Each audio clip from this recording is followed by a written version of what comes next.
These unheard facts about the JonBenet Ramsey case really have me rethinking everything I thought I knew about the case. I found this out from another creator and I tagged her below, so if you want to check out her videos, please do. They're really good. The night before JonBenet was found unalived in her home, December 23rd, the Ramseys had a large Christmas party in their beautiful, large, mansion home in Boulder, Colorado. That night, someone from inside of the home called 911 and hung up. The dispatcher called back, but nobody answered, so they sent a police officer to the home. Susan Stein, Patsy's best friend, answered the door and said that everything was fine and wouldn't let them in. She told them that the call was a mistake. Later, a man named Fleet White, don't forget that name, admitted to making the call. He said that he was trying to phone his mother, Nyla White's medication in or something like that. He said that she was in a hospital and he was trying to phone her medication in, and that he accidentally called 911. Supposedly, she was in a hospital in Aspen. In Patsy Ramsey's book, she mentioned that Fleet White spent most of the evening in a room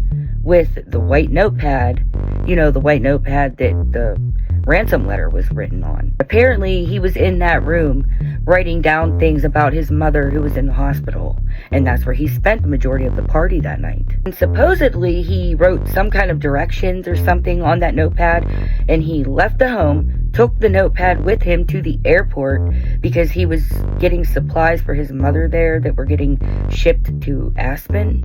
This was all mentioned in Patsy's book. However, an anonymous source called the police and reported that Nyla wasn't in the hospital in Aspen. She attended Nyla's Christmas party that evening. When all this news about JonBenet Ramsey hit, a woman named Nancy Krebs contacted the Boulder Police Department. She told them that Fleet White and John Ramsey molested her as a child, and that her own parents were involved in a ring, with children.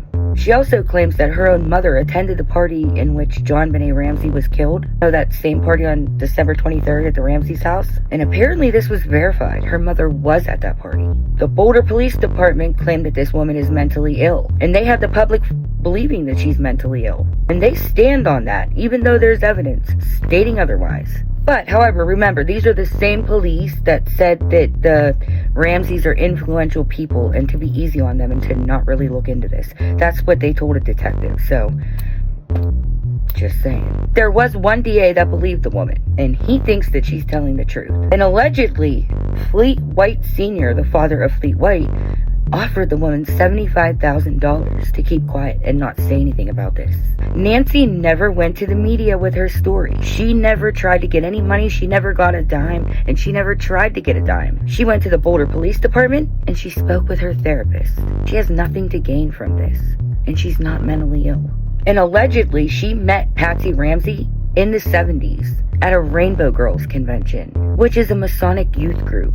A Masonic youth group that Patsy held a high position in. And allegedly, Nancy Krebs was speaking to her therapist about this long before JonBenet was ever killed. Back in the 70s, her and her therapist decided to write a letter to Uncle John, her abuser, as an exercise. But she didn't know that this same Uncle Johnny was the same Uncle John that she seen in the news when the news broke about JonBenet. When she seen him on the news, she then realized that that's the same Uncle Johnny she's been speaking to her therapist about. It's the same Uncle Johnny that she told the Boulder Police Department about. But in this letter that she wrote back in the 70s, she asks Uncle Johnny, "What did you do with all the money that you made off of selling me? All of the photographic images and videos that you made with me? What did you do with all of the money?" And she also said that he had multiple businesses that he was using to funnel money from doing this to tons of children. These businesses were created as a cover-up to hide what was really going on. She also told her therapist that a rope was tied around her neck and other children's necks, and it would get pulled to make it appear as if they were having an orgasm. She also talked about how Christmas time was a notable time because during Christmas break, it would give time for the injuries to heal before they had to go back to school. Holiday parties were easy for them to do this to the children. With so many people in and out of the house, it didn't look, unusual. People would stay late and drink and It was just an easy way for these things to happen. Nancy also claimed that they used an electric shock device on her, and JonBenet Ramsey had taser marks on her neck. And remember, she talked about this stuff with her therapist years before JonBenet was killed. The creator that I tagged was more in-depth with her video. Like I said, it was so interesting, and it really changed my mind about this entire case. There are so many theories going around, about this case, but this one, to me, I don't know.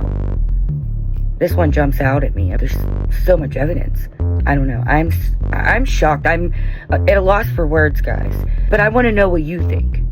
Leave your thoughts in the comment section. Don't forget to like, repost, share, whatever. Save this video, and if you don't follow, make sure you follow for more videos like this, and stay tuned for more updates on this case, because I'm really going to dig in now.